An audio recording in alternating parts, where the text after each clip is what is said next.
कधीतरी मुलांना बाहेर घेऊन जाऊन बाहेरचं खाणं देणं ॲक्सेप्टेबल आहे हो की नाही, म्हणजे कधीतरी, नॉट ऑलवेज.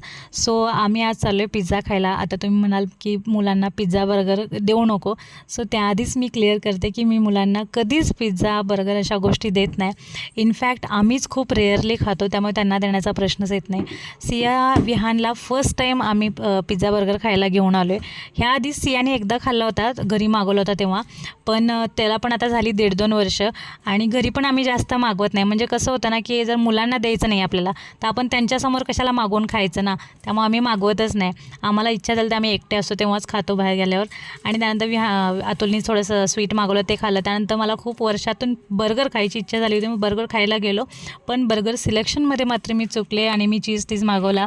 आणि तो इतका मला म्हणजे चीजनी भरलेला होता की त्यात बर्गरच दिसत नव्हता आणि टेस्ट पण इतके काय नव्हते. अतुलचा चांगला होता, पण मी चुकले. त्यानंतर मग आम्ही आईस्क्रीम घेतला, मम्मी पप्पांना पार्सल घेतलं आणि घरी